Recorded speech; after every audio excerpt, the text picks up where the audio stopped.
Despite getting that potential leaked model the other week, showing that hopefully at least the Drukhari will be getting some love in the not too distant future, it does still seem that they may be a little bit of a way out with all of the Chaos factions, not to mention the Space Wolves and the Imperial and Chaos Knights all getting their time to shine first. And so Drukhari are, for now at least, still stuck with their index and the 3 detachments that they currently have access to, which is the Realspace Raiders, the Skysplinter Assault, and Reaper's Wager. And so in today's video, I thought we would get a faction review done for them and go through what they do at the moment, have to bring to the battlefield, which of their units might be good picks, and what exactly the 3 detachments do give you. Now, the Drukhari have always been focused heavily on the torture and cruelty aspect of their nature, and power through pain is a very consistent part of their gameplay and style, and so it makes sense that that is your army rule for 10th edition. The rule essentially lets you generate pain tokens, which you can then use with an associated rule, empowered through pain.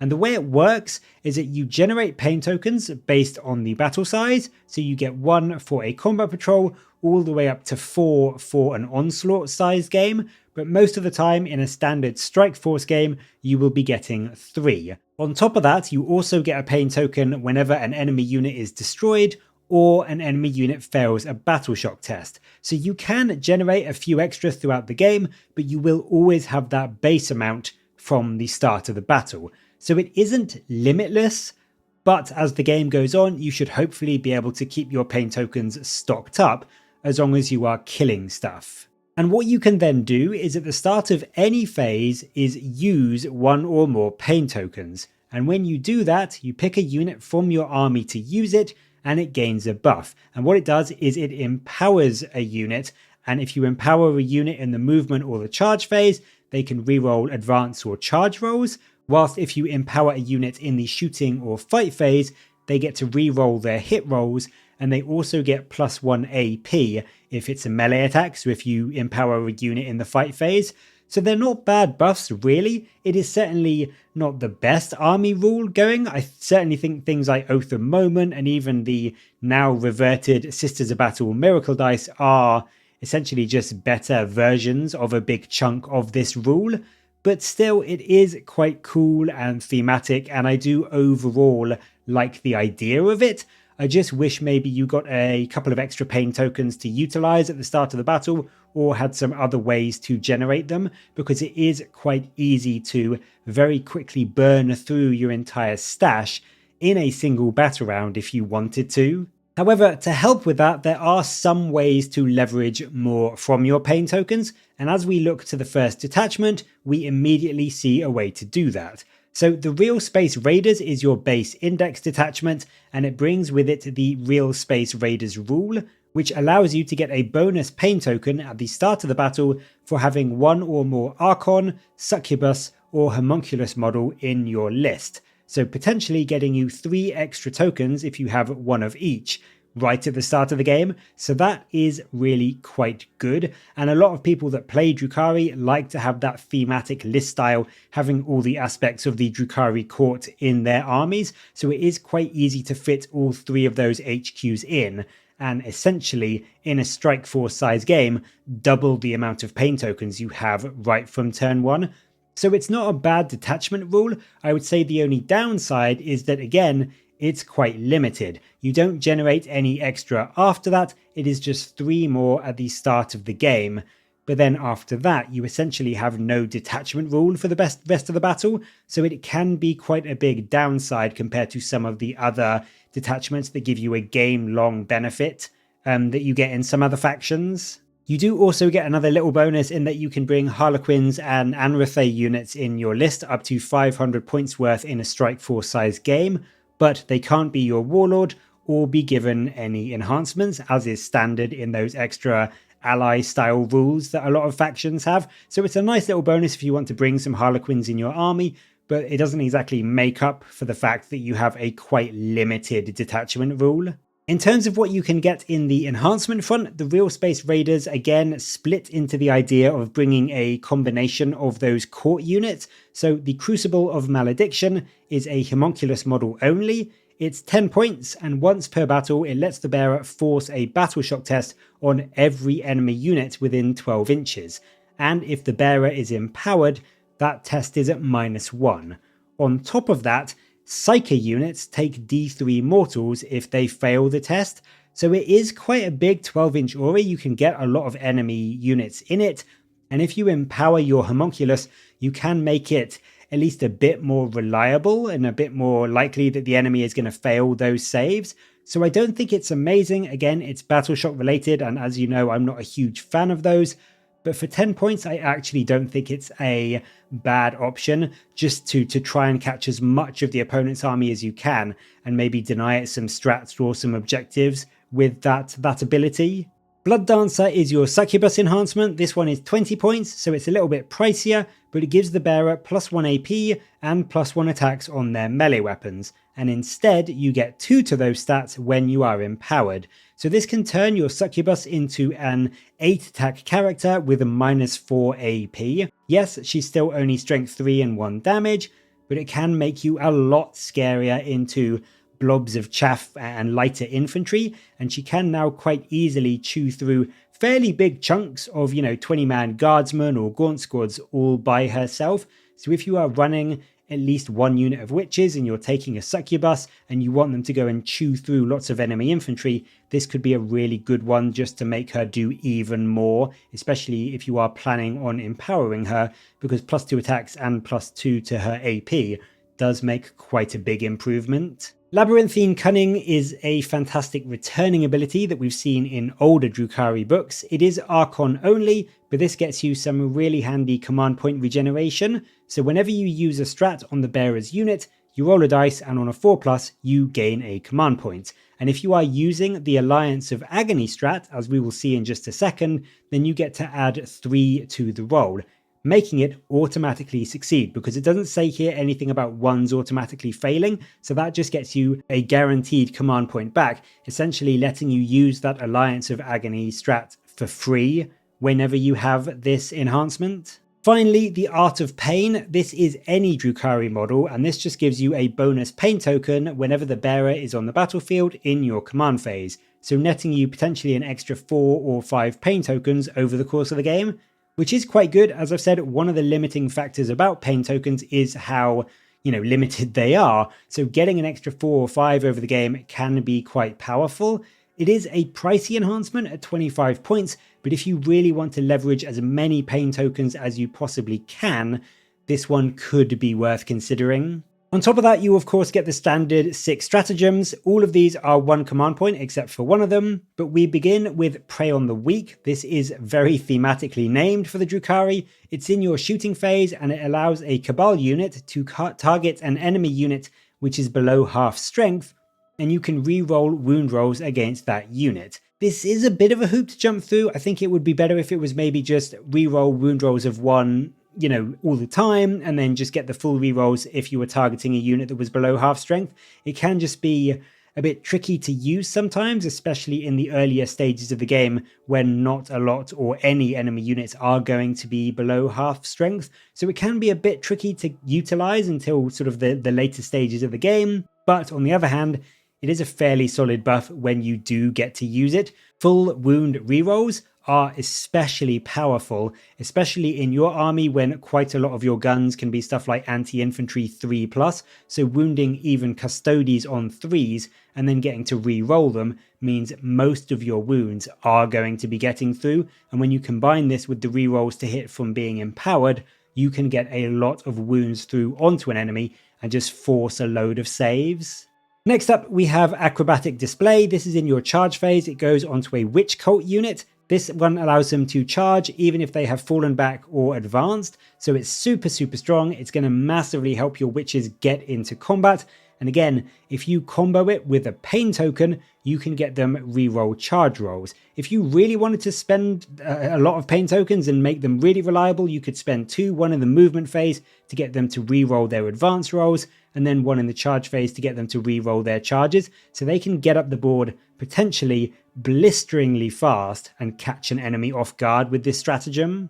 The 2 command point strat is Strike and Fade. This one is done at the end of your shooting phase, and it allows a unit, excluding aircraft, to move. So you can move a unit out of cover to get in range of an enemy and shoot into them, and then at the end of the shooting phase you can use this stratagem to duck your unit back behind terrain or a bit further back so they're out of range of the enemy in their turn, just to get them out of line of sight, or at least get them some cover. It is very expensive at 2 command points, yes, but it's so important in a Drukhari army to keep your units alive because they are so squishy. And as I've said in previous videos, reactive or out of phase style moves are so strong in 40k, and this one is no exception. It's one you are definitely going to want to be using a lot with this army so you can keep your stuff out of line of sight or behind cover, because you really don't want the enemy to be able to draw a bead on your guys because they are so paper thin. As soon as you do get shot, you are likely going to be losing models, so being able to just move a unit out of line of sight, even for 2 command points, can be worth dividends. Up next, we have the previously mentioned Alliance of Agony. This is at the start of any phase. It targets an Archon, a Succubus, and a Haemonculus that are in your army, and all 3 of them become empowered for just 1 pain token. So essentially getting you 3 times the value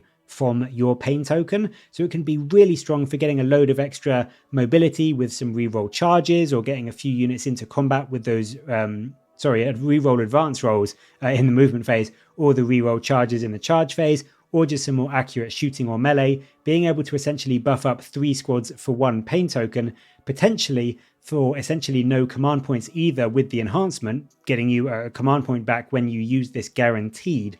So this can be a very cheap way to really buff up 3 units and just make those pain tokens, which as I've said can be a bit limited, go even further for you. There's also a fairly solid defensive strat, which is Insensible to Pain. This is in the enemy shooting or fight phase. After an enemy has selected targets, you can put this onto a Haemonculus unit that was targeted, and the enemy is at -1 to wound them for that phase. Now, it's a shame this is Haemonculus Coven only, because this would be fantastic on any of your units really, but still, despite being Haemonculus only, it's great for keeping your units alive, and if you are holding an objective or just moving up trying to get into position, -1 to be wounded goes a long way, because even though your Haemonculus units are generally a bit tankier than your standard units or your other units, they are still very squishy with mostly 5 or 6 up saves, so keeping them alive is really important, and -1 to be wounded is fantastic on them. So it's really good on the squishier Haemonculus units, but even some of the slightly tankier stuff like the Talos, that can make them an absolute nightmare to try and shift. The last stratagem is another defensive one. Quicksilver Reactions is again in the opponent's shooting or fight phase. This one can go on any Drukhari unit except a Haemonculus Coven's one, and it makes the enemy -1 to hit them. So the Covens can be -1 to be wounded, whilst the rest of your stuff is just super fast and acrobatic, so they're -1 to be hit instead. It's pretty nice, and it will do wonders for helping keep your flimsy units alive as they're moving up the board. It's just a shame. I feel like maybe those 2 strats could be combined into one, so we could have had an extra one. I feel like it could have been, some kind of defensive strat that gave -1 to be wounded for Haemonculus units, or just -1 to be hit for everything else. Feels like they've just split up 2 strats when they really could have just been one. And I almost feel like it's maybe cost us a strat in a roundabout way, but still, it's a very good defensive ability, and it will keep your units alive that much longer. Overall, I would say it's a fairly okay detachment. It doesn't have the best detachment rule, but the strats are fairly good. It does encourage you to bring a varied combined arms style list of Covens and Kabalite units, which if that is your style and that's how you like to play Drukhari, then this detachment will work quite well to do that. Drukhari had quite a difficult time early on in the edition, so GW did have to release an emergency detachment for them fairly on in the edition to kind of try and fix them a bit, and they did this through the Skysplinter Assault, which is much more focused on speed and your transports, which again is a very popular playstyle for the Drukhari, essentially trying to turn them into this fast-moving, vehicle-heavy, pirate-style raider army. And the detachment rule for the Skysplinter assault is Reign of Cruelty, and it means that every time a Drukhari unit disembarks from a transport, until the end of the turn they get Ignores cover on their ranged weapons, and their melee weapons get Lance. So making your units much more effective if they pop out a transport, try and shoot an enemy off an objective or something, you can now ignore cover, or if you get out and want to charge, you get a whopping +1 to wound bonus as you go in, which on your army, which is generally quite low strength, getting +1 to wound is super good. Getting Wyches +1 to wound, so they're wounding Marines on 4s, or even Custodes on 5s instead of 6s, you are going to have a much easier time actually taking down enemies and doing damage with this buff. You also do still get the same travelling players rule, which lets you take those Harlequin units as allies if you wanted to bring some of them along to help support your Drukhari units. So again, it's not a huge, I wouldn't say it's really a detachment rule, it's just a nice little bonus you get for bringing these detachments. But if you want to bring some Harlequin units in your army, you can absolutely do that. So if you like a fast-moving raider-style list, this detachment actually works better, in my opinion, than the Realspace Raider detachment, which is odd given the detachment name, but still, you do also get some further support for this playstyle in the Stratagems. The first one is Vicious Blades. This is done in the fight phase and it goes on a Drukhari transport, which is odd, you might think, for a strat to go on a transport, but what it does is that after your transport has fought, you can pick an enemy unit that it targeted and roll a d6 for each model that is embarked on your transport, and you get +1 to the roll if the unit is a unit of Wracks that is embarked, and for each 5+, you do a mortal wound up to a maximum of 6. So it's essentially meant to show your embarked unit kind of stabbing out the side and trying to do a bit of extra damage as they are embarked on the transport. It's kind of funny, it's kind of cute, it's not going to do a huge amount of damage realistically because you're only getting it on a 5+, but if there's only a few models left in an enemy unit, you could think it's worth using this just to try and kill them off so that you can then move off to do something else in the next turn. Pounce on the Prey is a movement phase stratagem. This is done just after an infantry unit disembarks from a transport that's made a normal move, and this one allows an infantry unit to charge. So you can move your transport its full distance, disembark your unit, and still charge, giving you a huge threat range with things like your 14-inch move Venoms and Raiders, really letting you reliably get into combat and get that Lance bonus. So I think this is a fantastic stratagem for one command point. It's basically a much better advance and charge style ability because you are getting the movement, which is much better than your standard movement, and still being able to disembark and charge. So it is one that a transport heavy list will absolutely love. If you've got units that you want to get into combat, this will be amazing for making sure they get there. At the end of the fight phase, you have another stratagem you can use, Wraither-like Retreat. This allows an infantry unit that is fought this phase to make a normal or full back move. They have to end wholly within 3 inches horizontally and 5 inches vertically of a transport, unless they are a witch cult unit, and then they have to embark on that transport. So it's a really nice way to keep a unit safe. You get out, you charge, you kill some enemies, and then you can fall back into the transport to keep you safe a bit more in the following turn. So it's really sneaky and it can let you do some very solid hit and run style tactics, which for your army and for this detachment is incredibly fun and incredibly fluffy. Skyborn Annihilation is up next. This one is done in your shooting phase. It goes on a unit that has disembarked from a transport. You gain sustained hits 1 on their ranged weapons, or sustained hits 2 if the unit you chose is a Kabalite warrior unit. So potentially getting 2 extra hits on things like blasters or dark lances is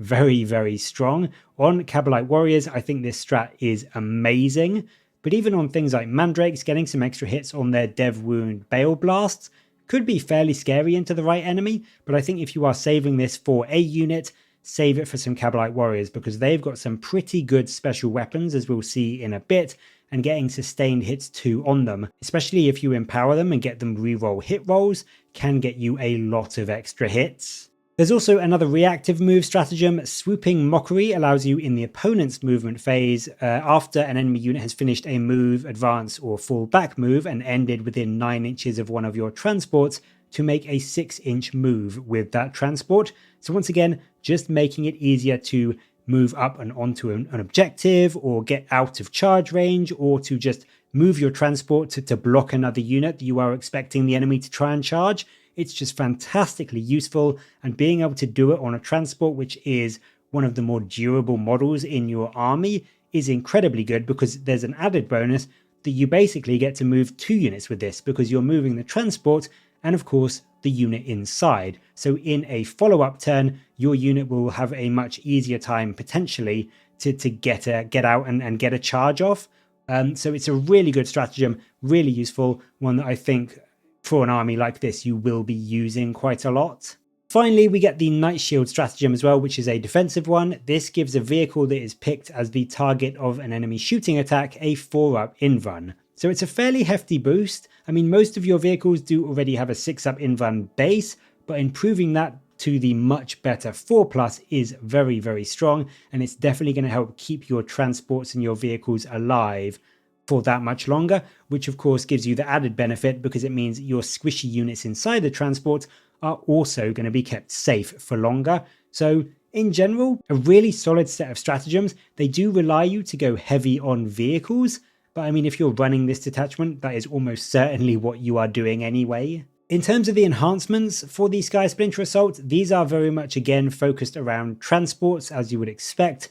Phantasmal Smoke is 20 points. It gives the bearer and his unit the benefit of cover and stealth when they are wholly within 6 inches of a transport. So this lets you get out and be much more durable as you are holding an objective or just getting out to try and get some more shooting off. It makes your unit that much trickier for the enemy to get rid of, because you have cover and you are also now going to be -1 to hit. I suppose the only downside about this one is that the enemy could just target your transport to remove the buff if they kill it, but still I think overall for keeping one of your weaker, flimsier units alive a bit, it's not bad for 20 points. Spiteful Raider is a nice cheap 10 points. This one gives you a bonus pain token if you destroy an enemy unit in the fight phase within range of an objective, so getting you some nice extra token generation.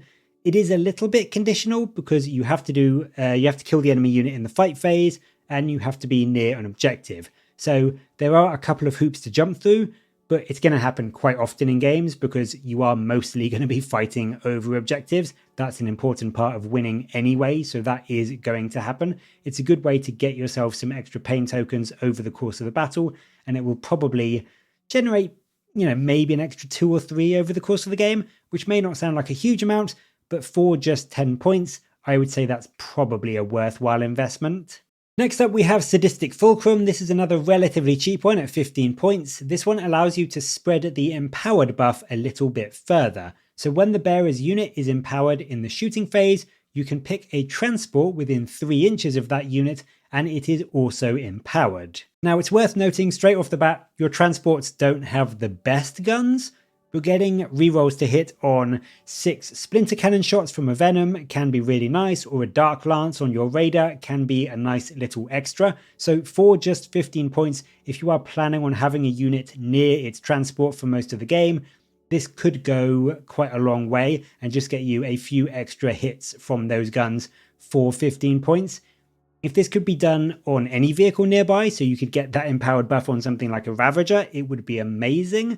But as it is, I would say it's okay. Definitely not on auto take, but if you want some extra potential hits from some of your transports, this might not be a bad way to spend 15 points. Finally, you also get the Nightmare Shroud. This is another pricey one. It's 20 points, but it means enemies can't use Overwatch against the bearer's unit on the turn that they disembark from a transport. So it's really very good. If you want a unit to get out to either grab an objective or get out to charge into an enemy, having an enemy unit with some flamers nearby can really ruin your day. So taking this just to keep your unit alive against any potential Overwatch so they can do what you need them to do is fantastic.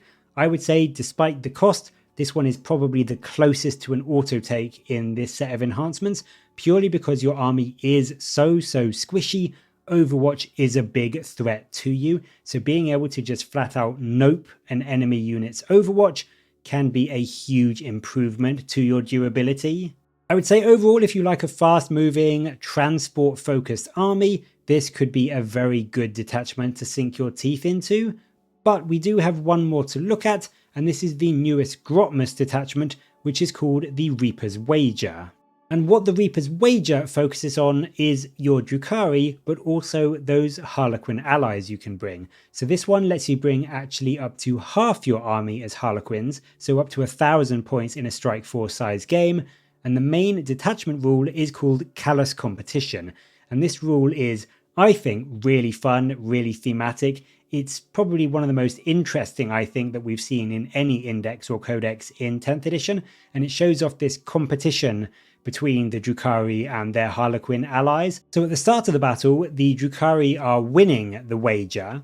And then every time a Harlequin unit destroys a unit, they start to win. And every time a Drukhari unit destroys an enemy unit, they start to win. So it's sort of this flip-flopping mechanic between the two.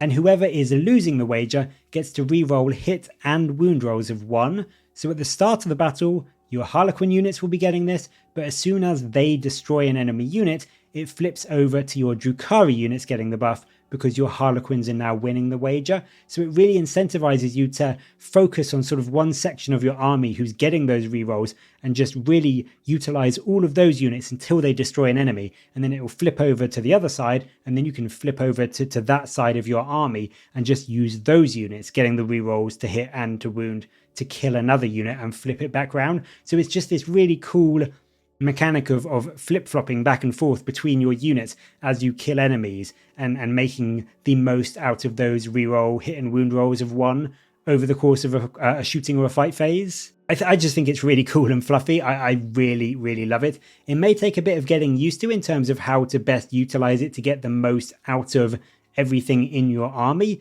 But essentially what it means is you can get a lot of units in your army rerolling hit and wound rolls of 1 in both melee and at range, so it can be incredibly strong if you leverage it right. And overall, I just think it's a really fun way to play the army, especially if you do want that mix of Drukhari and Harlequin units on the battlefield. Equally, in terms of splitting things down the middle, the enhancements are also split between Harlequin and Drukhari. So the first one, Archraider, actually can go on either, so Drukhari or Harlequins.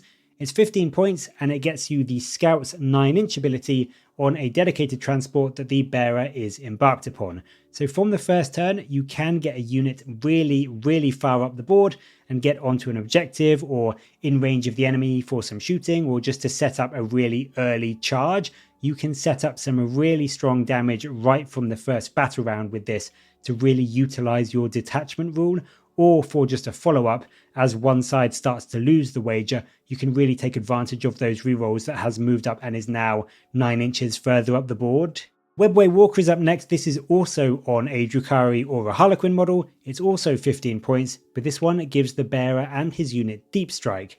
And when the bearer's unit is set up, if his side is losing the wager, you can reroll charge rolls. So if you put this on a Harlequin unit and the Harlequins are losing the wager, then on the turn you drop them in, you get to reroll hit and wound rolls of 1 with some shooting as they arrive, and then as long as you are still losing the wager in the charge phase, they get a much more reliable charge into combat as well, and also still be getting those reroll of hit and wound rolls of 1 in melee as well. So it's incredibly strong, and if you are not going for this transport heavy list, it is definitely a worthwhile alternative to the Archraider enhancement. Next up we have Reaper's Cowl. This one is Harlequins only. It is a pricey 25 points, but it gives the bearer and his unit stealth and infiltrators. So not only making your unit much quicker at getting around the board by being able to infiltrate wherever you need them, but also making them much more durable with -1 to hit,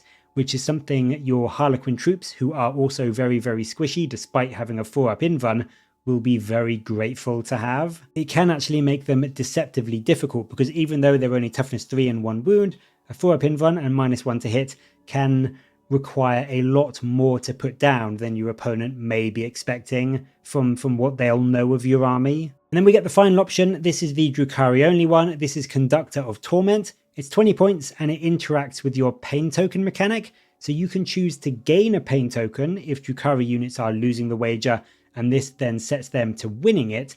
Or you can alternatively choose to discard a pain token if Drukhari units are winning the wager, and then they swap to losing it.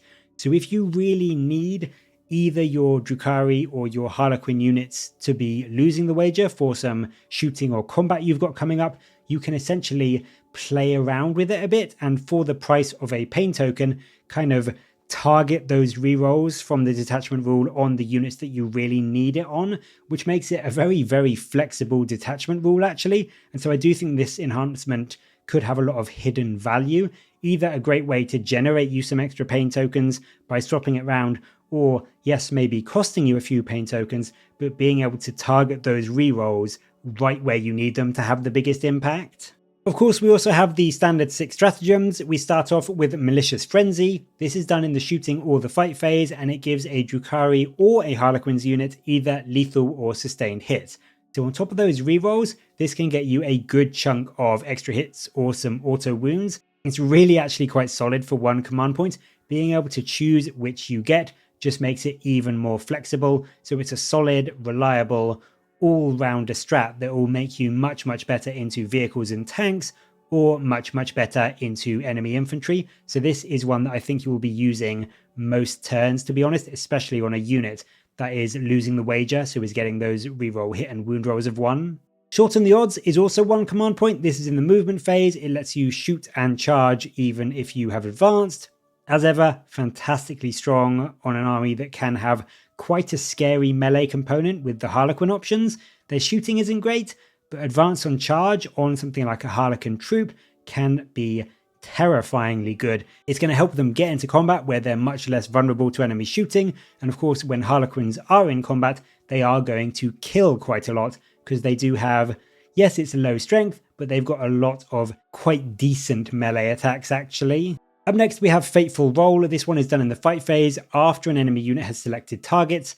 For one command point, you can pick a Drukhari or a Harlequin unit that was targeted, and they get a fight on death mechanic. So on a 4+ and adding 1 to the roll, if the chosen unit is losing the wager, you can fight with those models when they are destroyed before you remove them. So again, really, really strong, and with those good melee Harlequin units, really scary to an enemy unit that's charged into you, because they will know quite reliably if you're losing the wager going off on a 3+, a lot of your models will be fighting back and doing damage back into them, even as they're killing you. For another one command point, we have another fairly defensive strat for the army, which is Scintillating Tempo. This is used in the movement or the charge phase. It lets you pick a unit that has moved, been set up, or is declaring a charge, and the enemy unit can't overwatch against them. As we saw in the previous detachment, anything for this army that helps you avoid overwatch is brilliant. It's going to keep your units much safer, whether you are just moving up the board or whether you are trying to charge in. And certainly if the enemy has any flamers or other torrent weapons, you will want to keep this in your back pocket to use, just because taking 4d6 auto hitting strength 4 hits on something like Drukhari or Harlequins, yes, that may not seem like the scariest ranged profile, but for your guys, that will hurt a lot. There's another fight phase stratagem, which is also one command point in Murderer's Circus. After an enemy unit has selected targets, you can pick a Drukhari or a Harlequin's unit, and then the enemy is -1 to hit them for the phase. So on your Harlequins, getting -1 to hit on top of their 4-up invuln, that is again going to do wonders for keeping them alive. But even just your regular Drukhari units with maybe only the 6-up invuln, this will definitely help them stick around for a bit longer, and any scary melee units that are charging into you hoping to wipe you out are going to have a significantly harder time getting through those hits onto you, so you can actually survive a lot longer than your toughness 3 1 wound profile might initially look. The final stratagem is the 2 command point Dance Macabre. This is another classic, ever useful one for the detachment. It is a reactive move, and I do actually like, I'm going to say it right here, I do really like how this detachment has some generically very useful strat. It's got an advance and charge strat, it's got a fight on death strat, it's got a no overwatch strat, and now it's got a reactive move strat. It is just fantastically versatile. So in this one, if an enemy unit ends a move or fallback within 9 inches of your chosen unit, they can make a d6-inch move, or if your unit is losing the wager, it's just a flat 6 inches. So really, really strong.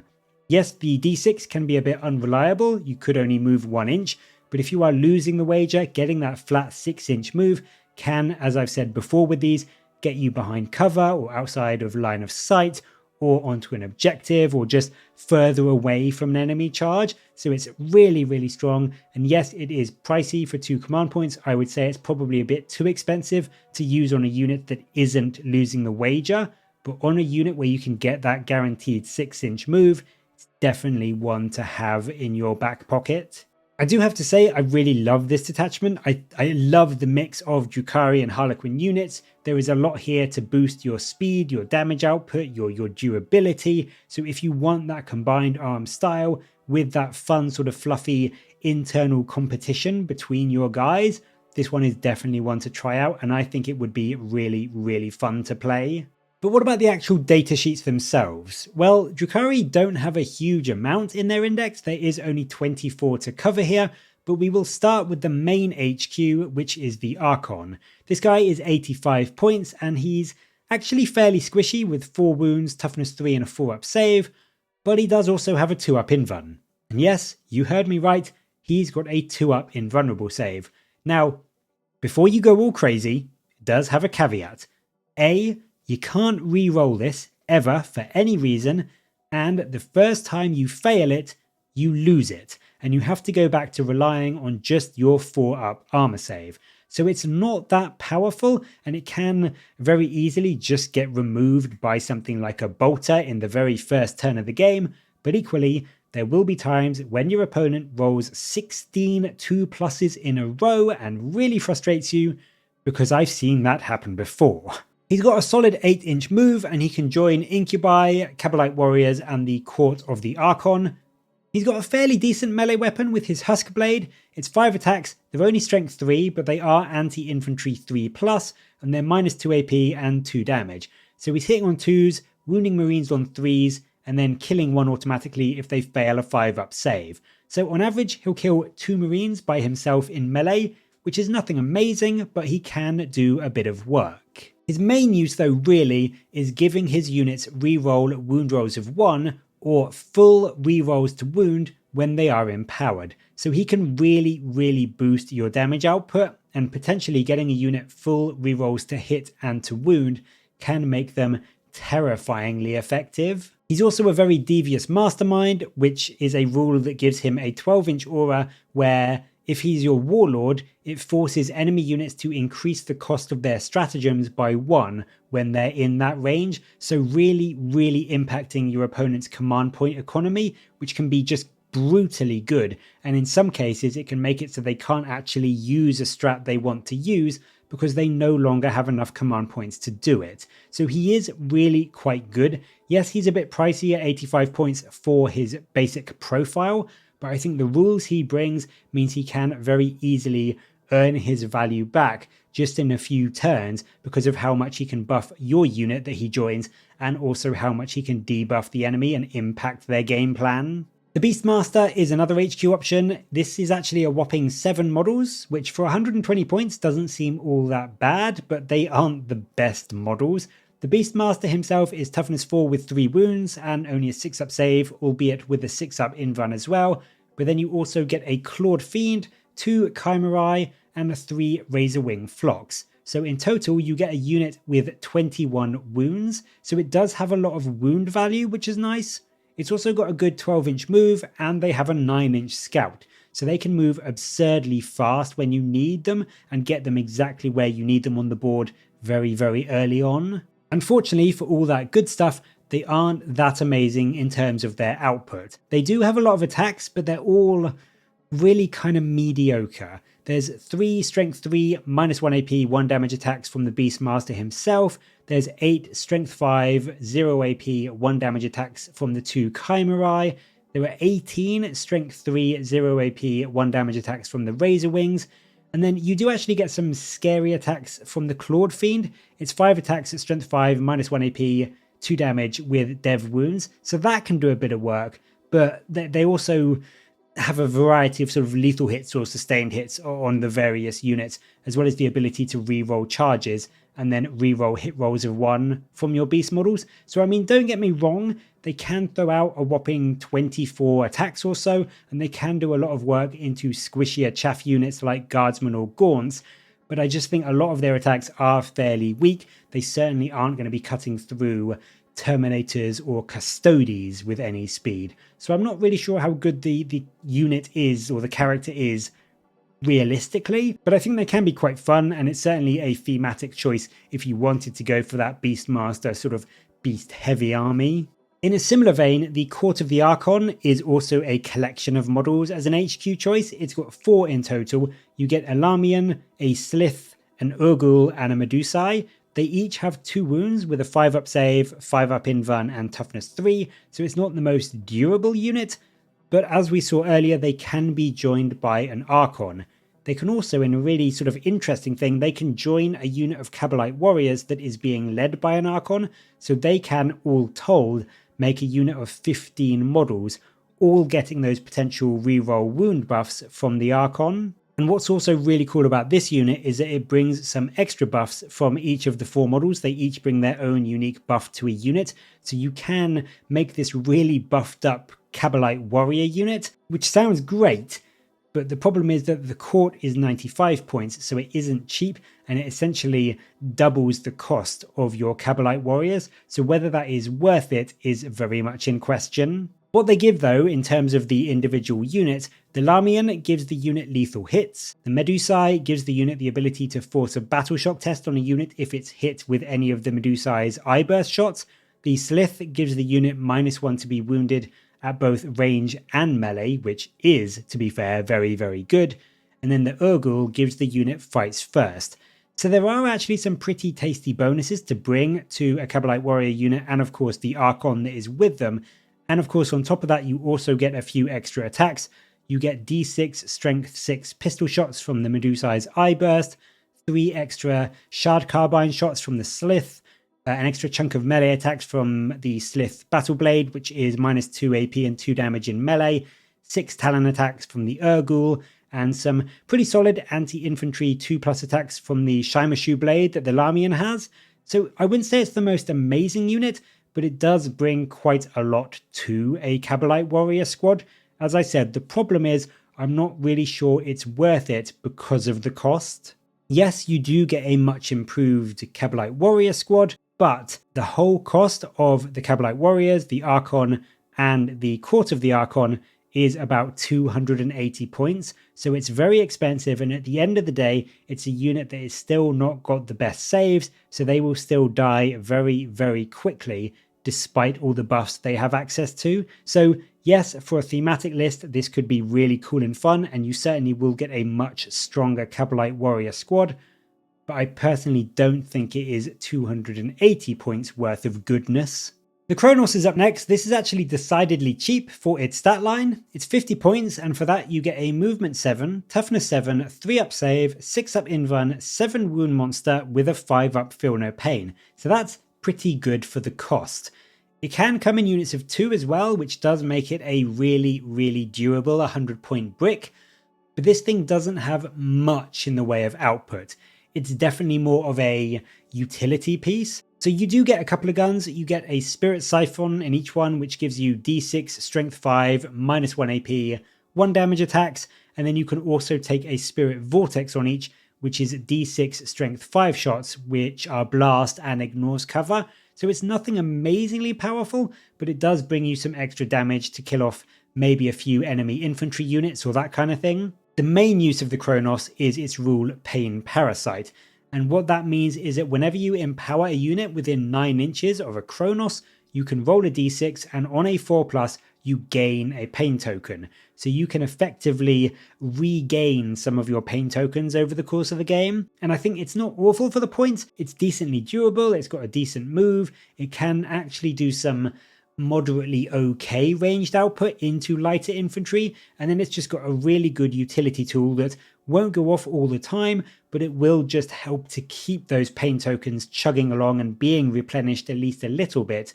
so you can use more of them on your other units throughout the army. So even just for the idea of being this pain token regeneration tool for 50 points, I would say it's not a bad option. Moving on, next up we have Drazhar, who is the rumoured ex-Phoenix Lord of the Striking Scorpions, I believe. He is a terrifying melee combatant in this book. He's a relatively cheap 85 points. He's got the fairly standard stat line of toughness 3. He's got 5 wounds and he's got a 2-up save and a 4-up invuln, which is about what you would expect from an HQ. But he is quite the melee powerhouse. He is fantastic alongside the Incubi that he can join. He gives his unit +1 to wound, which does make for a big improvement on the Incubi, as we'll see in a bit. But on top of that, he also has a rule Vicious Execution, and that means that once per battle, he can buff his own attacks to give them precision, making him a really scary anti-character unit. And then on top of that, whenever he does kill an enemy character, you gain D3 pain tokens, or a flat 3 if it's the enemy warlord. So he is quite fantastic at going in and going after characters, taking them out, and just generating you more pain tokens to use. And to actually go into characters, he does have his weapon, which is the Executioner's Demi-Claves, and this allows you to swing with either 5 attacks at strength 6, -2 AP, 3 damage and dev wounds, or instead you can use the Dual Glaives profile, which is 7 attacks at strength 5, -2 AP, 2 damage, and twin linked. So he's actually pretty good into things like Custodes or Terminators, as well as regular Marines with either of those profiles. He is of course less good into vehicles or big chaffy hordes, but against those medium or elite infantry units and those sort of HQs, he does have some pretty good profiles for taking them out. So if you are up against Marines or Custodes or have enemy characters that you really want to take out, he, alongside the Incubi he can join, can be a fantastic addition to a list, and they can really help you to generate some extra pain tokens over the course of the game if you just send him after every enemy character.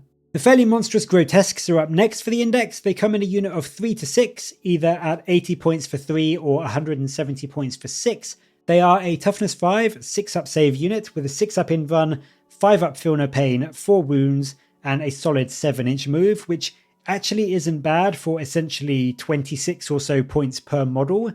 Now, they don't have the best melee. They've got 4 attacks at strength 5, -1 AP and 2 damage, so it's nothing mind-blowing, but equally, it's not awful. A full unit of 6 can quite reliably kill over 5 Marines in a single activation, so it's, again, not amazing, but they can do some work. They also have some useful ranged output as well though. They have a liquefier gun each, so 6 of them can also be throwing out 6d6 auto-hitting strength 4 -1 AP 1 damage shots, so they can be really good at anti-light infantry or anti-chaff work, whilst the rest of your heavier units take out enemy tanks and vehicles. The main rule they have is mindless killing machines. This gives them a fight on death mechanic, so when they are destroyed in melee, then on a 4+ you can fight before you remove them.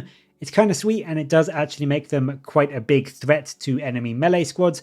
Even as they are being cut down by your opponent, they can, in some cases at least, take a few models with them. So I would say they are a decent, fairly beefy little roadblock that can survive okay. They can do a decent bit of work at both range and in melee, and as a Haemonculus unit, they also get some fairly nice buffs from the various detachments and the enhancements that you have on offer. And speaking of Haemonculus units, we have the HQ version for the Haemonculus Covenants up next.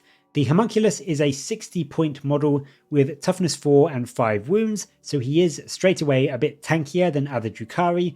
He's only got a 6-up save and a 6-up invuln, which is a letdown, but he does gain the standard 5-up feel no pain that a lot of Haemonculus Coven units get, so that does make him a little bit more durable than he initially looks. Unfortunately, he can't join the previously mentioned Grotesques, which is a shame because that would make them really good, but he does boost the battle line unit for the Haemonculus Covenants quite nicely, which are the Wracks. His Master of Pain gives him and his unit a 4-up feel no pain, so effectively doubling their survivability against 1 damage weapons, so a really nice bonus there. And then Fear Incarnate is a 6-inch aura that forces enemy units taking a leadership or a battle shock test to subtract 1 from the roll. So it's not amazing, but it can just make you slightly better at shutting down things like enemy strats or maybe prevent them from taking an objective. So some okay rules. Unfortunately, he doesn't have the best output of his own. He's got a one-shot pistol that is -1 AP and D3 damage, and despite being anti-infantry 2+, it's still not realistically going to do a huge amount apart from maybe kill something like a guard commissar every now and then. And then his melee weapon is the same anti-infantry 2+, but it actually has 5 attacks and the same D3 damage. So that could do a bit of work in combat. It's still not the most terrifying profile, but into weaker, squishier enemy characters and that kind of thing, he could actually do a bit of damage. In keeping with the H theme, we now move from the Haemonculus to the Hellions. These are your Green Goblin style glider troops. They are witch cult units and they have a blisteringly fast 14-inch move, which is incredibly helpful alongside the fly keyword they also have. They can very easily get to where you need them to be.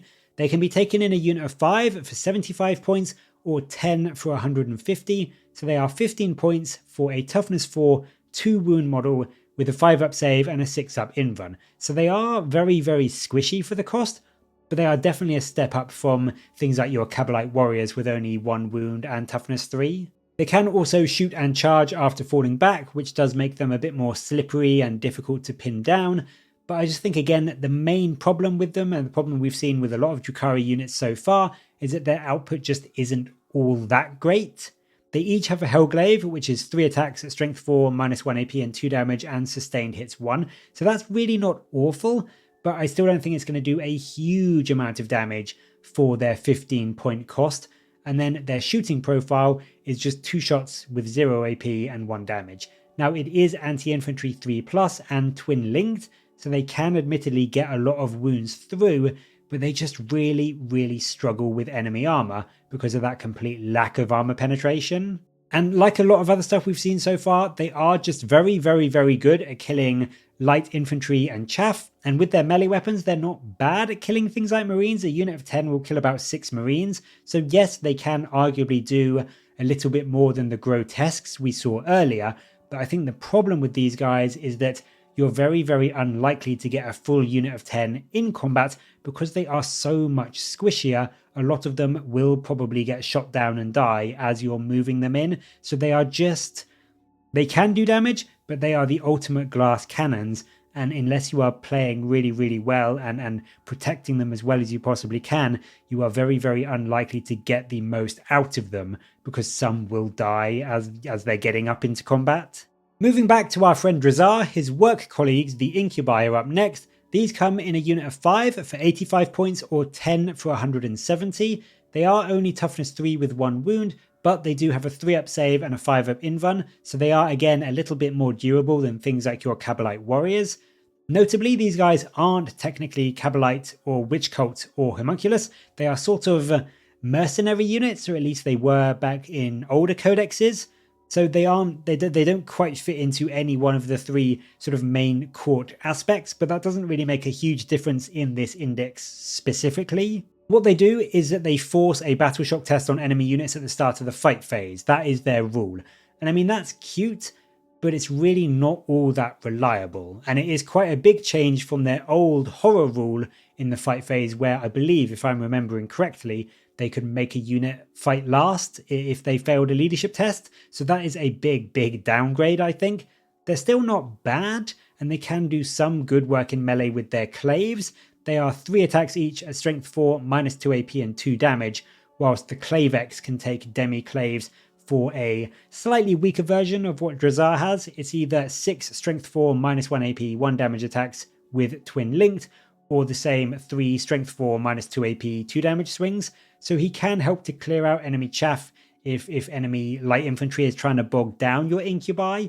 And I mean, they can do a noticeable bit of damage. 10 of them can take out nearly 7 marines by themselves, which isn't awful, but I just feel like their Tormentor's rule is very much lacking, and I wish they had something to maybe boost their output just a little bit more, because they are quite expensive at 17 points per model. And I think if you compare them, if you look on data sheets and compare them to things like even regular marine assault intercessors, it can almost leave you scratching their head, because the assault intercessors they're double the wounds, they've got the same save, They re-roll wound rolls, they've got more attacks, they're cheaper.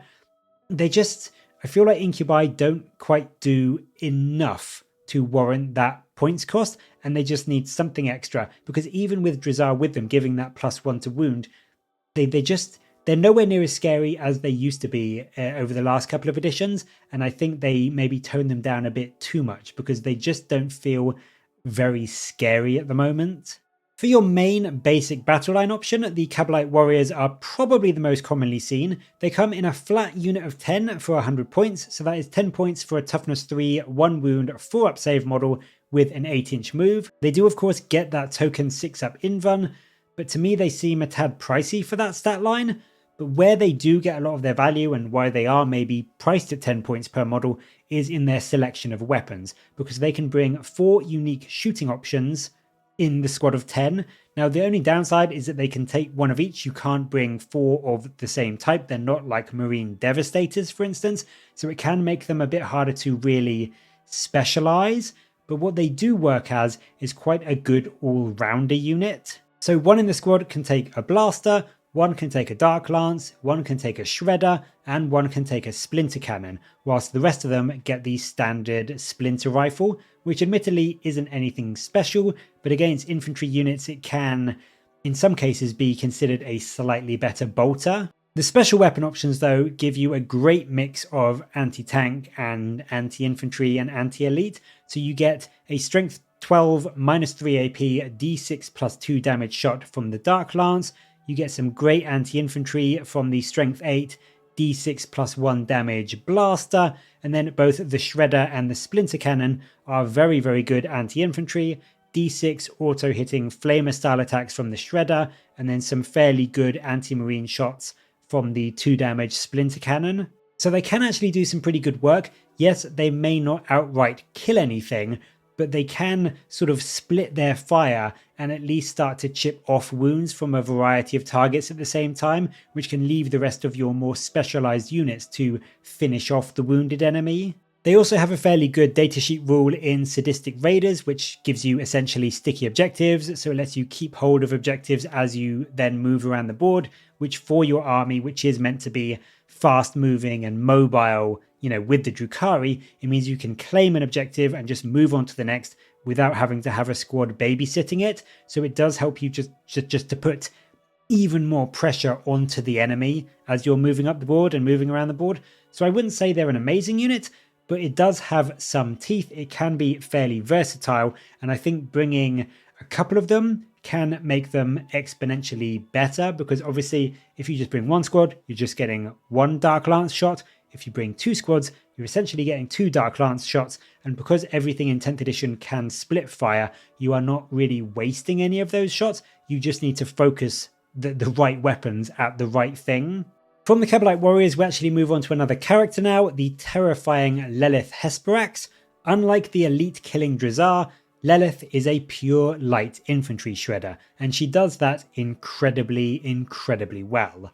She's 95 points, so she's a bit pricey for her defensive stat line, which is toughness 3 and 4 wounds, but she does have the 4 up invuln to help, which is a great deal for her. In a unit of witches that she can join, she will of course as well have those extra bodies to protect her and help her actually stay alive and get into combat, so that is definitely where you want her to be.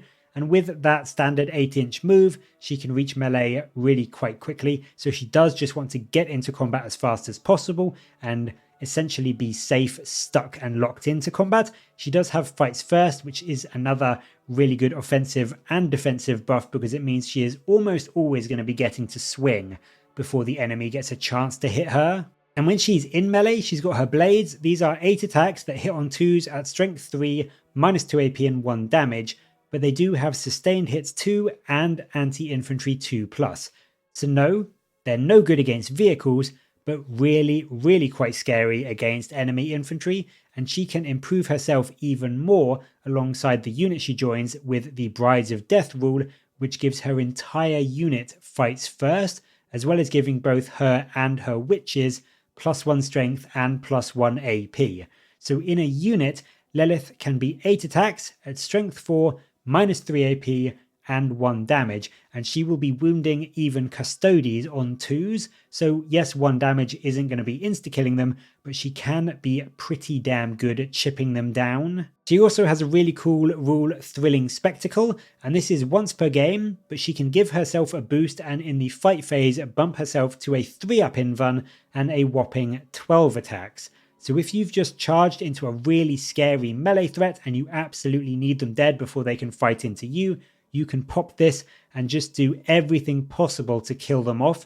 And with those 12 attacks, she can on average kill about 2 Custodian Guard by herself. So no, still not absolutely amazing into those really, really tanky high wound infantry. But against things like Guardsmen, she will easily wipe out a 10-man squad by herself, or even something like 6 Marines solo. So she is an excellent infantry lawnmower, and she gets even better when she's empowered because she's hitting on 2s, so you can re-roll all of your dice to fish for even more sustained hits. And of course, in that one really important turn, even if the enemy does get to swing back, you've got that 3-up invuln, which, yes, it's not going to keep her alive with only toughness 3 and 4 wounds, but it will definitely make it a little bit harder for the enemy to kill her off. Up next, we have one of the more recently updated kits for the Drukhari, which is the Mandrakes. They came in with a new kill team not that long ago. I can't remember exactly when, but it was the Mandrakes versus the Night Lords, the Chaos Night Lords, if I remember correctly. Now, these mysterious demon-looking creatures are 70 points for 5 or 140 points for 10. You get the standard toughness 3, 1 wound profile. You get a comically bad 7+ save, but they do have a 5-up invuln, which does help.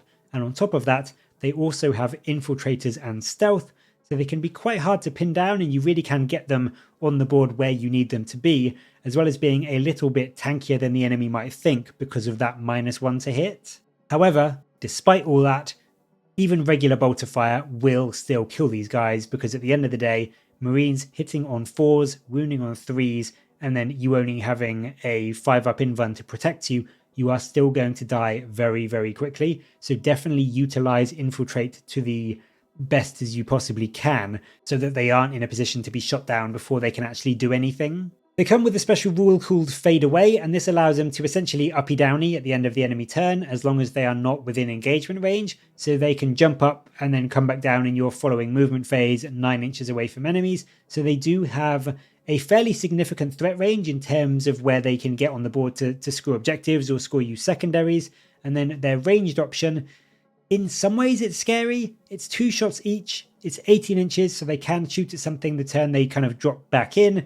It's only strength 5, 0 AP and 1 damage, which isn't great, but it does have dev wounds. So it's a lot of shots, it's 20 shots from a unit of 10, and if you are lucky, you can potentially spike this and do a decent amount of mortals into an enemy. So they can be an okay threat into a lot of different targets. They're just not the most reliable one. And then if they do get into combat, they are 3 strength 5 attacks each, which is again no AP and 1 damage. So again, not exactly stellar. They are not going to be killing a lot in close combat. It's really their Bale Blasts, their shooting, where they're going to potentially proc some dev wounds and do a bit more damage than you might expect. I think the issue for these guys really is that despite the dev wounds on their shooting, they just don't do that much damage most of the time. They are great for jumping around the board and being somewhat difficult to kill, so you can score secondaries and capture some objectives, but I just don't expect them to kill much. And also, if the enemy does manage to get a bead on them, despite the -1 to hit and the 5-up invuln, they are going to die very, very quickly. Now, however, we move on to some of the bread and butter units for the Drukhari, which is their vehicles. The Raider is up first, and this is your bigger transport. It can take 11 infantry models or up to 4 Grotesques. It's 80 points, and it does have a really good 14-inch move. They are quite squishy for vehicles in 10th edition. It's only toughness 8 with a 4-up save and a 6-up invuln, but it does have 10 wounds, so it's definitely a good way to keep your even squishier infantry unit like your Kabalite warriors alive for a little bit longer. It's definitely worth doing when you compare it to some other things like rhinos that you think maybe not worth it, I'll just take more Marines. If you want your Kabalite warriors and your witches to survive, they do really need a transport in this army. They also come with Deep Strike and Firing Deck 11, so your units can actually shoot out of the windows, which for a unit like Kabalite Warriors does add a lot of firepower to this thing and complements the Raider's own Dark Lance or Disintegrator Cannon very, very nicely. But what's really good about the Drukhari and their transports, especially if you build a very transport-heavy list with a load of Raiders, you can actually get a lot of anti-tank firepower just by bringing a few Raiders, each with a Dark Lance. It does add up, and it does bring overall a lot more anti-tank firepower than you may initially think, just because each one's only got one. But when you've got 4 or 5 on the table, that can be a considerable threat. As I said, they do work quite well in this combined arms style mobile force, just to throw that extra anti-armor into the mix whilst the embarked Kabalite warrior squads take care of all the anti-infantry shooting with their splinter rifles and the special weapons they get. They also get some really nice mobility rules. They get the Ethersails rule, which allows them to just advance flat 6 inches rather than having to roll. So with this thing, you can get 20 inches up the board without making a single dice roll. So you can use this to immediately get up the board really far to grab an objective or go after some secondaries or just put a lot of pressure onto various aspects of the board and just overwhelm your opponent with targets. The chassis of the Raider does also have a pure anti-tank version. This is the Ravager. It's a bit pricier at 110 points, and it doesn't have any transport capacity, but it does have a slightly tougher stat line. It's toughness 9, and it has 11 wounds. And this version also gets a choice of 3 ranged options, so you can take 3 Dark Lances, or 3 Disintegrator Cannons, or a mix of each. And putting something like 3 Dark Lances on these things can make it a genuinely terrifying anti-tank piece, especially with the datasheet rule it has, which is called Eradicate the Foe, and this allows it to re-roll hit rolls of 1 against units that are starting strength. So against something like a full health Marine Gladiator tank, you're looking at about 7 or 8 wounds through onto it, so no, you aren't all that likely to one-shot it, but it can put a serious dent into enemy tanks, and with a 14-inch move, it can also be quite easy to hide these things behind terrain and then just pop it out when you really need it to and you have a bead on the target, just to put the pain on an enemy vehicle that's 36 inches away. So they do have a lot of use in this army, either as this very solid anti-tank or anti-marine piece, if you instead go for the 2 damage disintegrator cannons. Up next, we have the first of the 2 Drukhari planes. This is the less good of the 2, I would say. The Razorwing is a pricey 170 points. It's toughness 8 with 10 wounds and a 4-up save. It does have the standard 20-inch plus move of flyers. It's also got +1 to hit against enemy targets that aren't units with fly, so it can be fairly accurate. And it does have an okay amount of firepower. It's got 2 Dark Lances, it has Razorwing missiles, and a twin Splinter rifle. Now you can replace the Splinter rifle with a Splinter cannon, which I would personally always do. And then like the Ravager, the Dark Lances can be replaced with Disintegrator cannons. The missiles have a choice of 3 profiles, all being mostly more anti-infantry than anti-tank. They cap out at strength 7 with the Shatterfield missiles, and the highest damage on them is 2 damage on the Monocythe version, so they're not super scary, certainly not into vehicles. They can do some okay anti-infantry work though, but generally I think they don't add much. The main reason you're taking the Razorwing is for those extra either anti-tank or anti-infantry shots from the Dark Lances or the Disintegrator Cannons. The problem I have with this vehicle is that if you want those kind of shots, would it not be better to just go for a Ravager? So if you take a Ravager, you instead get 3 of each of those kind of guns. Yes, you don't get the missiles, but you get either better pure anti-tank or better pure anti-elite with the Dark Lances or the Disintegrator Cannons. Maybe slightly less good at anti-infantry, yes, but also you're looking at it being 60 points cheaper. So is it worth taking this when you can just take a Ravager and do either a better job or only slightly worse for a significant amount less? Again, I think it's just the point of planes paying the price in 10th edition. None of them are especially good. If you really do feel the need for speed, then instead you could maybe take the Reavers. These are your jet bike unit. They've got a very, very good 16-inch move, which is incredibly fast.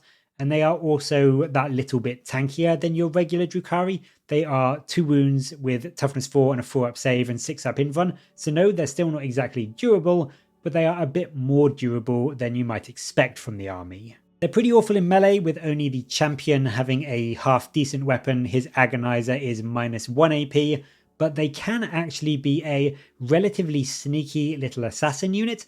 For 65 points, you get 3 of these guys, and then 1 in 3 can swap their Splinter Rifle for a Blaster or a Heat Lance.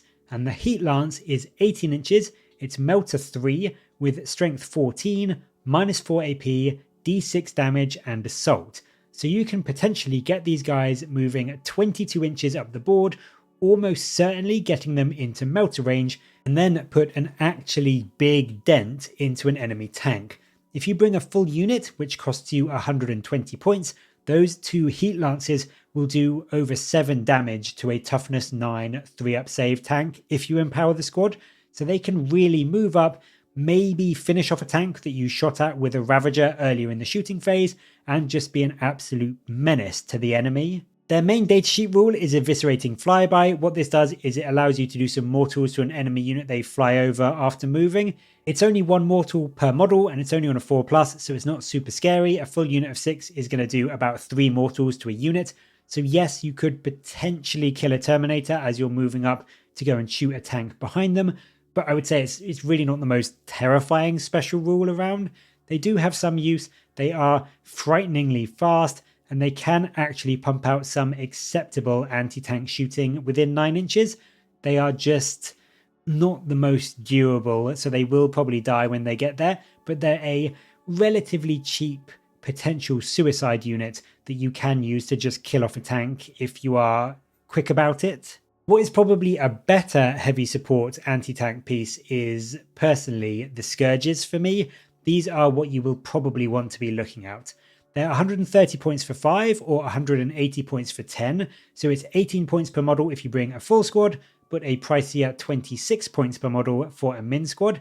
And the reason for that is that 4 of them can take a special weapon. So if you really want to min max, you just take the 5-man unit and then you don't have any ablative wounds, whereas in the 10-man squad, you can at least take a few hits before you start losing your special weapons. But either way, they're going to die quickly. Toughness 3 with 1 wound and a 4-up save and 5-up invuln isn't going to last you all that long, so maybe the 10-man squad would be better just so you can at least take a few hits before you start losing good shots. Your mileage may vary. If you just want to use them as a one-shot suicide squad, just take them in squad and try and do as much as you can before you know they're going to die. And what they can do is they can deep strike in, which is really good, and they also actually get a reactive move after they've shot. So what they can do, which may change your decision about how you want to play them, they can drop in, shoot, and then try to move and hide behind some cover or, get out of line of sight. So you can potentially play them to stay alive a little bit longer from any enemy reprisal shooting. But what they can do in terms of weapons is that 4 of them, as I said, can take a special weapon. You get a great choice of Dark Lanciers, Heat Lanciers, Blasters, Shredders, Splinter Cannons. But for me, the anti-armor option that I would go for is the Haywire Blaster. And I think it's actually really, really good. It's 2 shots each at strength 3, -1 AP and 3 damage. Doesn't sound great, but it's anti-vehicle 4+, and it's got dev wounds. So if you take 4 of them on a squad, you'll be getting 8 shots, and if you empower the unit, you're looking at 6 hits, and then wounding on 4s, which will also be devastating wounds, so you'll get around 9 wounds through onto a vehicle thanks to that flat 3 damage. So they can be really, really good anti-tank, and they will be even better in subsequent turns if they are alive and manage to stay alive and stay still, because the Haywire Blaster is also heavy, so they can drop to 3s to hit instead of 4s. So if you can leverage the most out of them and you want some really good, quite reliable anti-tank, I think that's the best option. Yes, they will die very quickly, but you can get a fairly reliable 9 wounds onto an enemy vehicle on the turn they drop in, so that makes them really strong into anything from transports to tanks to dreadnoughts, anything your opponent may have on their side of the board. If you can keep them safe from Overwatch, then they will at least seriously injure, if not kill, any armor that they shoot into. Next up, we go back to our lovely Witch Cult units. The HQ option for the Witch Cults is the Succubus. This lady is an incredibly cheap 45 points. She's got the standard toughness 3, 4 wounds, and 4 up invuln to keep her safe. Now, she isn't the scariest combatant, especially when you compare her to some earlier editions where she could one-shot Guilliman all by herself. What she has now is 6 attacks that are strength 3, -2 AP, 1 damage, and anti-infantry 3+, but she can give herself and her unit sustained hits 1 when she joins them, and also, if her unit is empowered, then her combat drugs ability gives them fights first, so they can at least try to do some damage to enemy infantry, and especially like enemy chaff units before they get attacked back. I would say she's not amazing, like she's not going to be killing entire squads by herself, but you get what you pay for, and she is very, very cheap. So if you are bringing witches, it's definitely worth forking out that 45 points to throw her in. See, she does give you a few extra attacks. She gives you potentially fights first. She gives you sustained hits. So I think for that low cost, she is really well worth it to boost a squad of witches. She's also a fairly good caddy for some of the enhancements you have, just to make your unit even better. So I would say by herself, she's not the most exciting data sheet, but for 45 points, she's very much worthwhile just to get the most out of your witches. Now we move on to another unit from the Haemonculus Covens. This is very much akin to the Cronos, but up next we have the Talos. This guy's a little bit pricier. He's 80 points or 160 points for 2, which is a bit more compared to the 50-point Cronos. It does have the same basic stat line, 7-inch move, toughness 7, 3-up save, 7 wounds, and that great 5-up feel no pain.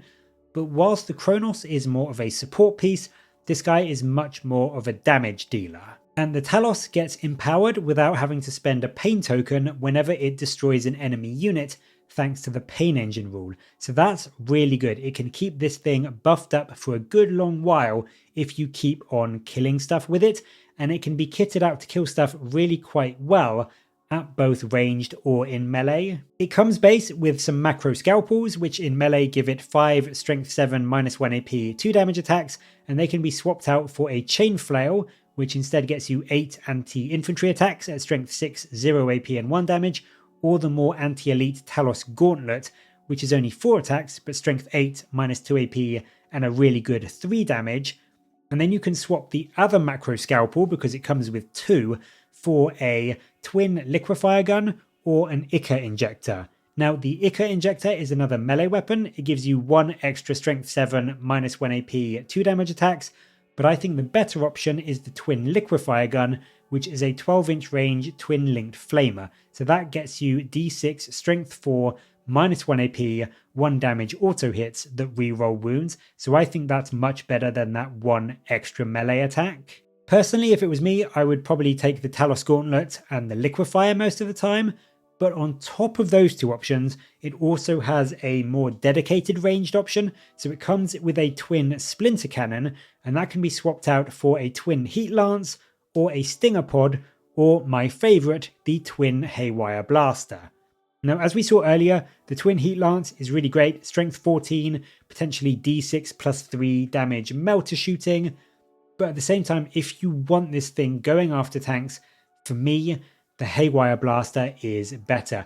Being twin linked on the blaster really helps you get those dev wounds with the anti-vehicle 4+ rule. So I mean, it's up to you. Both of them can do some really good anti-armor work, but personally, if it was me bringing these, I would be going Talos Gauntlet, twin liquefier gun, and then the Haywire Blaster probably most of the time. I just really like Taloses. I think they're a really fun, zippy for their points, tough, scary threat that can do a load of work whether you are up close or even as it's moving up the battlefield. You can do some fairly scary anti-armor shots as you're moving into position, and for that not too expensive 80 points. They're also really quite durable with that 3-up save and the 5-up feel no pain. It does take a lot more than your opponent might think to actually put them down. Jumping back to the Haemonculus Covens now, like the generic Haemonculus, we also get a named Covens HQ who is slightly tougher than most Drukhari units. Urian Rakath is 80 points, he's 5 wounds, Toughness 4, he's got a really good 4-up Invuln and base 4-up Feel No Pain, so he really can last a good bit longer than most things in this index. He can of course join Wracks as you would expect, and whilst he doesn't specifically buff a unit he joins, he does just have a really useful ability in Fleshcraft, and this allows him to heal up a friendly Cronos, Talos, or Grotesque unit within 6 inches of him, and they just regain 3 lost wounds at the end of your movement phase, or he can pick a Wrack unit and they just regain 3 models. So he's really good at giving you a bit of regen, certainly on something like a Talos, healing them back up 3 at the end of each of your movement phases can keep them trucking a long time. But if he's with a unit of Wracks and you want them alive as you're moving up the board with him, bringing 3 models back every single turn of your movement phase can really help to keep them alive and make it a lot tougher for the enemy to get rid of them whilst Urien is on the battlefield. So that is a really nice sort of recursion mechanic that he brings. He also gets some token healing mechanics like of his own, like to himself. They are slightly different, but his other rule, horrific regeneration, that means that the first time he is destroyed, he can pop back up on a 2+ with his full wounds remaining. So he can actually be a fairly tricky HQ to put down even after the enemy has taken him out. So whilst he doesn't really buff your output much, he does give you a bit more defensive ability, which if that's what you want on an already defensive set of units like the Haemonculus Covens, that does just make them even more durable. In terms of his own output though, he's okay. He's got a one-shot auto-hitting gun called the Casket of Flensing. Now being one-shot is a pain, don't get me wrong. It's 3d6 auto hits, which could be hilariously good. That's a lot of potential hits. It also has dev wounds, so it's unbelievably swingy and unbelievably unreliable, but also if you spike it massively could do a load of work. And if you really want the odds, because why not, you've got about a 0.4% chance of rolling 3 6s on 3 dice. So it's not going to happen all that often. But if you really wanted to see the odds of getting 18 6s on those hit rolls, so 18 6s to wound to do just a flat 18 mortal wounds, well, that in itself is, and I didn't work it out, I used Google to work it out, but that is a 0.000000000009846% chance. I might have missed a 0 there, someone do the math and correct me if I'm wrong, but I think that's right. So when you combine the chance of rolling those 3 6s on his 3d6, and then rolling all 18 of those dice into 6s, the chances of Rakarth being able to do a flat 18 mortal wounds onto an enemy is 0.000000000004559%. So I don't know what that's comparable to, but quite unlikely. But every once in a universe's lifespan, maybe, that might happen, and you could just chunk out most of a night with Urien Rakarth, which would be hilarious. But realistically, he's not that great. He's good at adding some extra defense to your units, but in terms of his shooting and his output, it's not going to do a lot. His melee is a tiny bit better. 5 attacks that hit on 2s, they're anti-infantry 2+, they've got precision, and they are -1 AP and D3 damage, so he could go into some weaker HQ options quite well. But overall, his output isn't great. It's mainly for his healing and his regeneration that you will be bringing him if you really want that in your lists. Moving back now to another transport, we've got the smaller, flimsier option of the Venom. This thing can take 6 infantry, so it is very much more for minimum size squads, but it is also cheaper than the Raider, although admittedly only by 10 points. It's 70 points and it has 6 wounds at toughness 6 with a 4-up save, a 6-up invuln, but it does have stealth, so it is a bit more durable from that perspective, being -1 to hit. So it can survive a bit more than you would think, but generally at toughness 6 with 6 wounds and a 4-up save, 6-up invuln, it is going to get shredded quite easily, which is why, again, you go for strength in numbers and take quite a few of these to transport your squads. It can take 2 splinter cannons, which does give it some solid anti-infantry firepower. 6 shots in total with sustained hits and a flat 2 damage makes it actually quite efficient at killing marines. And also with the firing dex 6 rule, it does have room for some models to shoot out and put even more damage into your opponent, which is nice. It's also got a fairly spicy rule in Athletic Aerialists. This allows an infantry unit with 6 or fewer models that is wholly within 6 inches of it to re-embark on it at the end of the fight phase. So if your unit has got out to shoot or charge in and fight and is no longer in engagement range of anything, they can hop back into this transport and either keep themselves safe for the enemy turn against some enemy shooting, or if you're moving back into your turn following a fight phase, you can then use its 14-inch move to get your unit somewhere else on the battlefield. So it is very flexible and tactical. It's just not super durable, and whilst it can survive some light and medium strength firepower, okay, although things like assault cannons and autocannons will still ruin its day, it does die very, very quickly, but it is a very cool, useful way to transport a lot of smaller units around the board and again, just overwhelm your opponent with targets. Now we're going to move on to what is actually the most expensive unit in the index, the Void Raven Bomber. This thing is scary, don't get me wrong, but also at the price, unless you're scary, not really usable, I don't think. It's toughness 9 with 12 wounds and a 4-up save. It does also have stealth, so it's a bit more durable from that perspective, being -1 to hit, and it also has one of the best bomber mechanics that any aircraft in the game has at the moment.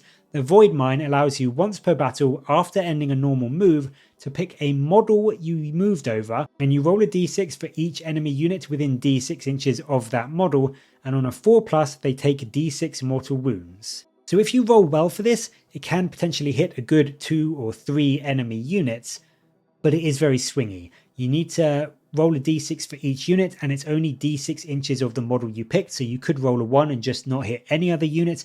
If you manage to roll a 6 for the distance, then great, you can catch a lot of enemy units, but then you're still only doing the damage on a 4+. So it has a lot of potential. It can do a really, really big amount of damage in best case scenario, but it's still very, very swingy and somewhat unreliable. But I would say it's still one of the better bomb rules that any flyers have in 10th edition, just because of the sheer potential of it.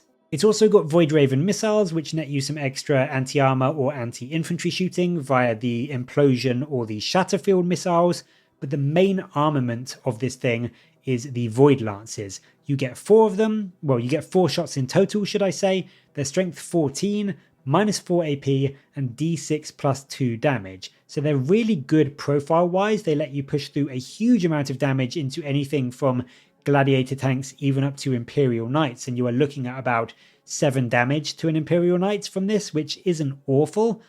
Instead though, you could take Dark Scythes, which are the anti-infantry option for the flyer, and if you instead took 2 of those, that will get you a very healthy 12 shots at strength 8, -4 AP, and a flat 2 damage. So that will just flat out kill 6 Marines in one go. So don't get me wrong, this thing does have some very good shooting. It's just for me so pricey at 235 points. And I think going back to the same issue we had with the Razorwing, it probably just makes more sense to bring 2 Ravagers at that point. It's a cool flyer. I really love the look of it, and I love having it on the board. I think it's great. I don't think it's actually bad in terms of the datasheet rules and the profile of the weapons. It's just too pricey for me, because when you can, instead of this, bring other options in the codex that are, in some cases, half the points, so you can bring 2 Ravagers instead of this and even have a few points left over, is it really worth bringing this when you could instead get those 2 units and just combine their firepower to probably do as much, if not more? And then we get to the last 2 options in this index, which are your 2 final battle line choices. Wracks are up first. They are 55 points for 5 or 110 points for 10. They are, of course, Haemonculus Coven units, so they are toughness 4. They're still 1 wound with a 6-up invuln, but they do get that 5-up feel no pain, which is nice. And they also generate you an extra pain token when either they kill a unit or they themselves are killed. So they do help with your army rule mechanic quite a lot. And whilst they are not amazing in melee, they just have a couple of no AP, 1 damage attacks each from their blades. What they do get is a fairly good selection of ranged options. So every 5 models in the unit, one of them can take a hex rifle, a liquefier gun, an ossifactor, and a stinger pistol. So in a full unit of 10, that is 2 of each of those, which is actually quite a good bit of damage output. it nets you 2 strength 6 minus 2 AP 3 damage shots with precision from the Hex Rifles, 2d6 Flamer shots from the Liquefiers, 2 Marine killing shots from the Ossifactor, and then a couple of token pistol shots from the Stinger pistol. So as I said, honestly, not an awful bit of output. A full unit of 10 could be worth considering, but equally you could just bring a minimum unit of 5, maybe have them sit in some cover backfield near an objective and use your Hex Rifle to take pot shots at enemy HQs whilst the other guns keep you safe from enemy deep strikers or chaff pieces trying to tie you down. I would say it's not really a bad battle line unit. It is nice and cheap, and if you are going heavy on the Haemonculus Coven stuff, definitely worth bringing along. And then finally we get to the Wyches. These ladies are flimsy as heck. Toughness 3, 1 wound, only a 6-up invuln to protect them as they move up the board. They die like flies, even to just lasguns. They do get a bit better in melee. Their invuln goes to a 4-up when they're in combat, which does help them a lot. And then they are also very, very good at killing off lighter chaff units like Guardsmen. 10 of them will be setting you back 80 points, and they get 3 attacks each at strength 3, minus 1 AP and 1 damage. So into toughness 3 enemies, a unit of 10 will kill over 8 toughness 3 5-up save models in 1 round of melee. And what they are also really good at is tying down enemies. Their rule no escape means that if an enemy unit, excluding monsters or vehicles, wants to fall back, they have to take a desperate escape test, and the test is at -1 if that enemy unit is battle shocked. So potentially they can kill off a few more enemy models that might be wanting to retreat from your Wyches. So they're really fast, they are super flimsy. To be honest, even in combat with the 4-up invuln, they are going to die relatively quickly, but going after big enemy horde units or squads of guardsmen or gaunts, or to be honest, even orc boys, like I know they're going to be wounding on 5s against orc boys, but they can do some work. Anything with sort of like either low toughness or a low save or both is going to just get drowned in weight of dice from these ladies. So they aren't bad, they just have a very specific niche. They do combo really well with either your Succubus or Lelith, and with either of those options added to the squad, they can actually punch up somewhat well into even tougher targets just through the sheer weight of dice that you can throw into the enemy. And that is the Drukhari. That was a long old video considering how small the index is, but I'm glad I did it. I do like the Drukhari. I think they're a cool army. I think they have a lot going for them. The issue that I always find with Drukhari is that they have a very specific niche. They're either really good at killing infantry or they're really good at killing vehicles, which is very much like the regular Eldari, but I feel like the Eldari have better options and can do a lot more with the units they have. So Drukhari always feel just like a bit of a lesser version of the Eldari, and I find that generally for a lot of their units, they are great at killing chaff infantry and weaker, lower toughness, worse save infantry, but into elite they can struggle quite a lot. So they are an army that you do have to be careful with, because if you do leave them out in the open and don't plan your game plan right, you will just get shot off the board, because everything here, even your toughest stuff, is very flimsy. But with careful planning, with a solid game plan, and being able to bring the fight to the enemy on your terms with your vehicles, you can dismantle the enemy army very quickly.